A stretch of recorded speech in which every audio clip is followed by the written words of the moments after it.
نبی کریم صلی اللہ علیہ وسلم سے محبت۔ انس رضی اللہ عنہ روایت کرتے ہیں کہ رسول اللہ صلی اللہ علیہ وسلم نے فرمایا، تم میں سے کوئی مومن نہیں ہو سکتا، یعنی اس کا ایمان ہی کامل نہیں، یہاں تک کہ میں اس کو اس کے والد، اور اس میں والدہ بھی شامل ہے، اور اس کی اولاد، چاہے بیٹے ہوں یا بیٹیاں، اور باقی تمام لوگوں سے زیادہ محبوب نہ ہو جاؤں۔ تو ایک مومن ہونے کی حیثیت سے ہمارا فرض بنتا ہے کہ ہم اللہ کے رسول صلی اللہ علیہ وسلم کو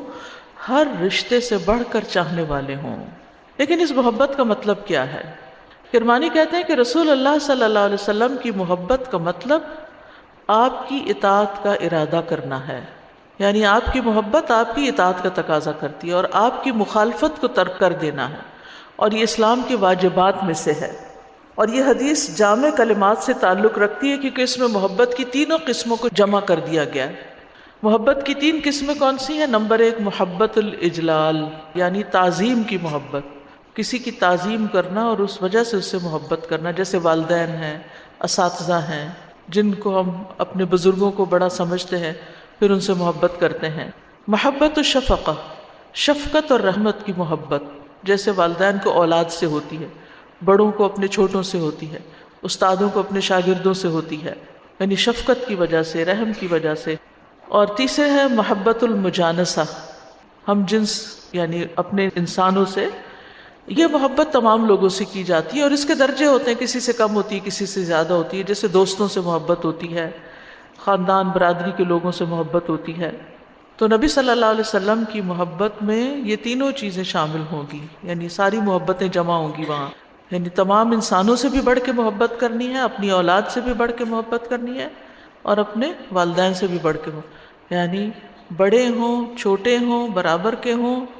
کسی سے بھی کوئی محبت ہو، اس محبت سے بڑھ کر آپ کی محبت ہو۔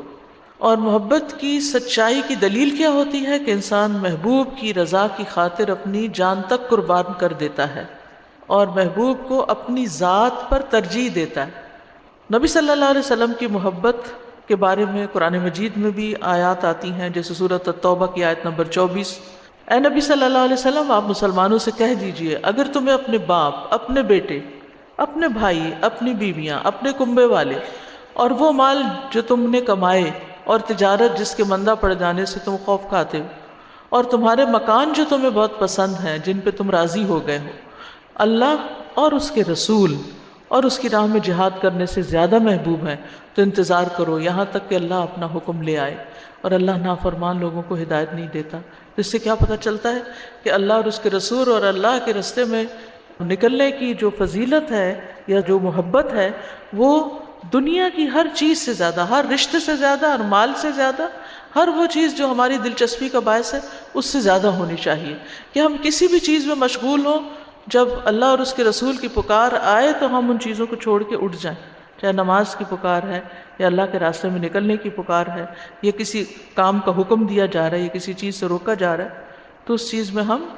لبیک کہنے والے ہوں، فوراً آگے بڑھ جانے والے ہوں۔ پھر اس سلسلے میں یاد رکھیے کہ اپنی جان سے بڑھ کر رسول اللہ صلی اللہ علیہ وسلم سے محبت لازم ہے۔ یعنی پہلے تو ہم نے والدین، اولاد اور سارے انسانوں کی بات کی، اور پھر ہمیں ایک حدیث سے یہ پتہ چلتا ہے کہ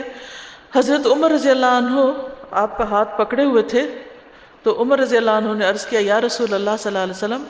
آپ مجھے ہر چیز سے زیادہ پیارے ہیں سوائے میری اپنی جان کے۔ تو آپ نے فرمایا، سوچ لو عمر، اس ذات کی قسم جس کے ہاتھ میں میری جان ہے، تمہارا ایمان اس وقت تک مکمل نہیں ہو سکتا جب تک میں تمہیں تمہاری اپنی جان سے بھی زیادہ محبوب نہ ہو جاؤں۔ تو حضرت عمر نے پھر عرض کیا، یا رسول اللہ، میں نے سوچ لیا، اللہ کی قسم آپ مجھے میری اپنی جان سے بھی زیادہ عزیز ہیں۔ فرمایا، ہاں اب اے عمر، یعنی ایمان مکمل ہوا۔ پھر اسی طرح یہ ہے کہ نبی صلی اللہ علیہ وسلم کی محبت ایمان کی حلاوت عطا کرتی ہے، یعنی یہ محبت جو ہے اس کے اندر ایک خاص مٹھاس ہے، اور پھر یہ آپ کا ساتھ پانے کا ذریعہ ہے، یعنی قیامت کے دن ہم اس وقت آپ کے ساتھ ہوں گے جب آپ سے محبت کرتے ہوں گے۔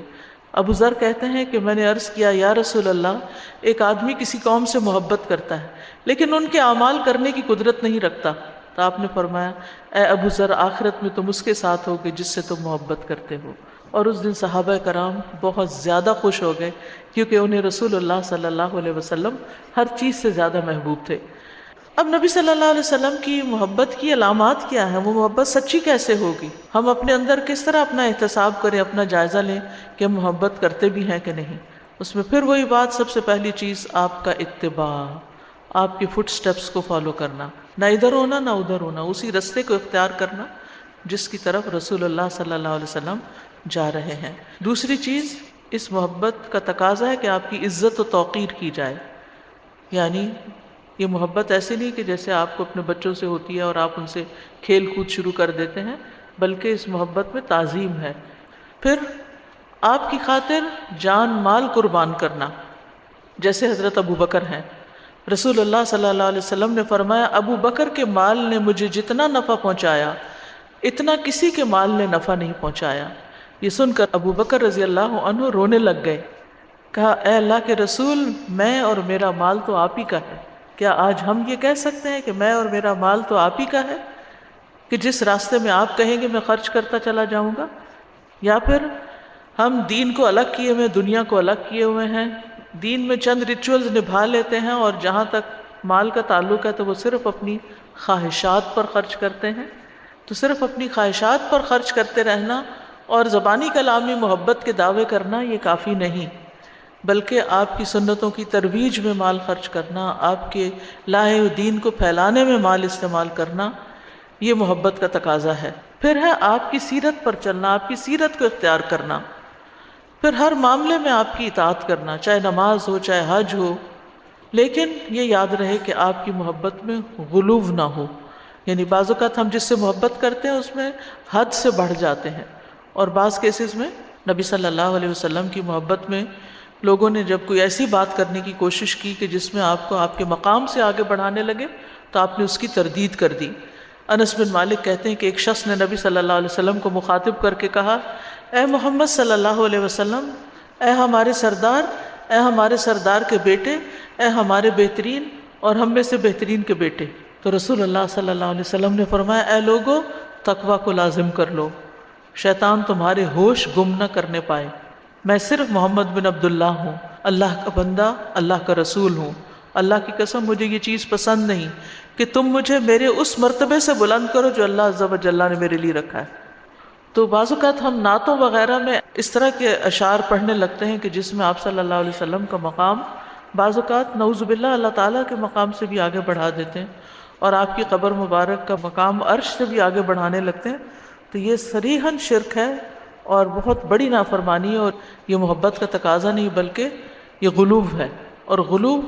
ناپسندیدہ ہے، چاہے رسول اللہ صلی اللہ علیہ وسلم کی محبت میں ہو یا کسی اور کی محبت میں ہو۔ اور غلو کیا ہوتا ہے؟ غلو ہوتا ہے کسی کو اس کے مقام سے آگے کرنا، مثلا نیک لوگوں، علماء، فقہاء، محدثین، مفسرین، علماء امت کا مقام نبی صلی اللہ علیہ وسلم سے آگے کر دینا، یہ غلو ہوتا ہے ان کی محبت میں۔ اور اسی طرح نبی صلی اللہ علیہ وسلم سے محبت میں غلو کیا ہے کہ آپ کا مقام اللہ تعالیٰ سے آگے بڑھا دینا، یا وہ اس سے آگے کر دینا جو اللہ نے آپ کا مقام رکھا ہے، یعنی آپ صلی اللہ علیہ وسلم کے ساتھ ایسی چیزیں منسوب کر دینا کہ جیسے ہر چیز آپ کے قبضے میں ہے اور آپ جو چاہیں کر سکتے ہیں، یا آپ نفع نقصان پہنچا سکتے ہیں، تو اس چیز کی ہمیں اجازت نہیں ہے۔ تو محبت کرنا لازم ہے لیکن غلو کرنا ناپسندیدہ ہے، یہ بات یاد رکھیے گا، کیونکہ بہت سے لوگ اس چیز کو سمجھتے نہیں اور وہ محبت میں اتنے آگے بڑھ جاتے ہیں، عقیدت میں اتنے آگے بڑھ جاتے ہیں کہ اللہ تعالیٰ کو ناراض کرنے والی باتیں کرنے لگتے ہیں۔ تو اعتدال ضروری ہے ہر محبت میں، اور خصوصاً نبی صلی اللہ علیہ وسلم کی محبت میں۔ یہ محبت کیسے پیدا ہوتی ہے؟ یہ محبت صرف سنا کے پیدا نہیں ہوتی، اس بارے میں نبی صلی اللہ علیہ وسلم کی سیرت کو پڑھنا، آپ کے اخلاق کے بارے میں جاننا، آپ کی احادیث کو پڑھنا، آپ کی قربانیوں کے بارے میں پڑھنا، آپ کی عبادت کے بارے میں جاننا، یہ تمام چیزیں محبت میں اضافے کا باعث بنتی ہیں۔ دیکھیے، محبت کسی بھی چیز سے کب ہوتی ہے؟ جب ہمیں اس کی کوئی خوبی بھا جاتی ہے۔ تو نبی صلی اللہ علیہ وسلم کی اصل سچی محبت اس وقت تک حاصل نہیں ہو سکتی جب تک ہم آپ کو جانیں گے نہیں، اور آپ کے اخلاق اور آپ کی قربانیاں جب تک ہم پڑھیں گے نہیں۔ تو اس لیے